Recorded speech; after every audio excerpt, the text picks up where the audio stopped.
Dear friends of EJA, welcome to Spain, the ancient Sepharad, so critical to the history of the Jewish people. I am Ángel Mas, President of ACOM, the pro-Israel reference organization in Spain, which also holds significant relevance across the entire Spanish-speaking world. Unfortunately, I cannot be with you today as I am currently in Argentina meeting with President Milei and members of his government alongside some colleagues. But I want to thank the organizers for the opportunity to address you and to welcome you to Madrid, the true capital of the Hispanic world, a beacon of freedom and friendship with Israel and the Jewish people under President Isabel Díaz Ayuso. You may have been worried about coming to a country reputed to be hostile towards Jews and Israel, but I'm here to dispel that myth. Spain is not an anti-Semitic country. However, it does have an anti-Semitic national government, one of the worst in the Western world. In the governing coalition led by Prime Minister Pedro Sánchez, there are rabid Jew haters. Sánchez himself is an amoral opportunist, obsessed with leading the EU's most anti-Israel policies. He does this to seek protection from regimes like Qatar, aiming to shield himself from his fragile political position and numerous corruption problems. Though he is a deeply unpopular leader, he is using the full power of the state to make life difficult for anyone associated with Israel in Spain. Sadly, as he erodes our democratic institutions following a Venezuelan model and buys the wheels of our weak civil society and spineless media, there is no clear electoral alternative yet capable of inspiring and regrouping the widespread discontent among the population. But despite the extreme hostility of the national government, and despite his allies directly financed by Venezuela and Iran, and the extended influence exercised by Qatar through its investment in media and key strategic industries, Spain is not an anti-Semitic country. The anti-Semitic narrative may be echoed across many TV and radio stations and traditional newspapers, from the right, from the center, and the left, but the Spanish people remain largely untouched by this poison. Most Spaniards have never met a Jew. When they do, the typical reaction is positive curiosity. Often, it is followed by the discovery or acknowledgement of the person's own Jewish roots.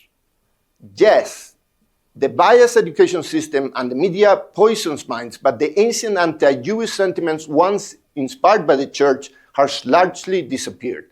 Catholicism no longer holds the same influence, and the relationship with the leadership of the church and the communities is reasonably friendly. Moreover, the true far right in Spain is absolutely marginal, irrelevant. The anti-Semitism we face is elitist, not grassroots. It originates from the political left, from the mainstream left, like Sánchez and the Socialist Party, and from the far left, legitimized by its presence in the government. These groups have promoted countless declarations in city councils, regional governments, and public institutions aimed at excluding Jews and pro-Israel Spaniards from civic, economic, and social life. At ACOM, we decided to confront them.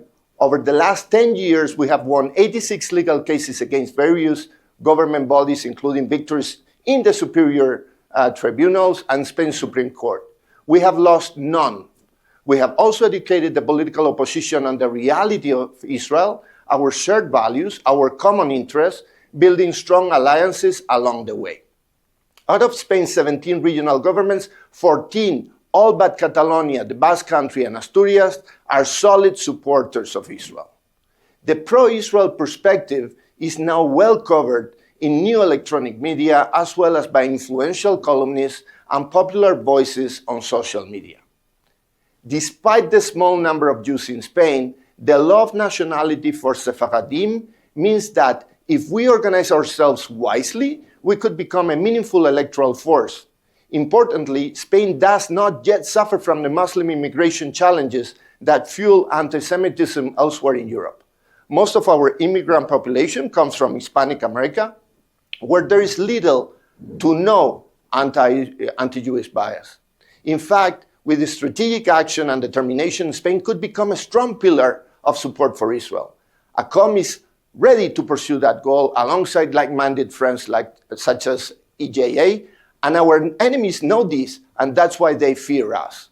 So when we face the question posed by this conference, to build or to leave, a moment of decision for European Jews, we know exactly where we stand.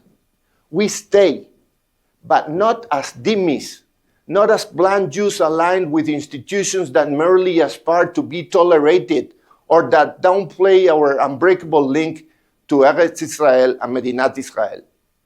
We remain as vocal Zionist Jews, proudly declaring our shared and compatible loyalty to both our country, Spain, and the Jewish state.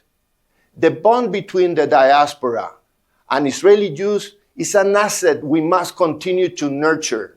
Our responsibility, our duty to our people, our children, and our brothers and sisters in Israel is to apply our energy and talent wherever we are, in the service of the state of the Jews, the only Jewish state, our spiritual home.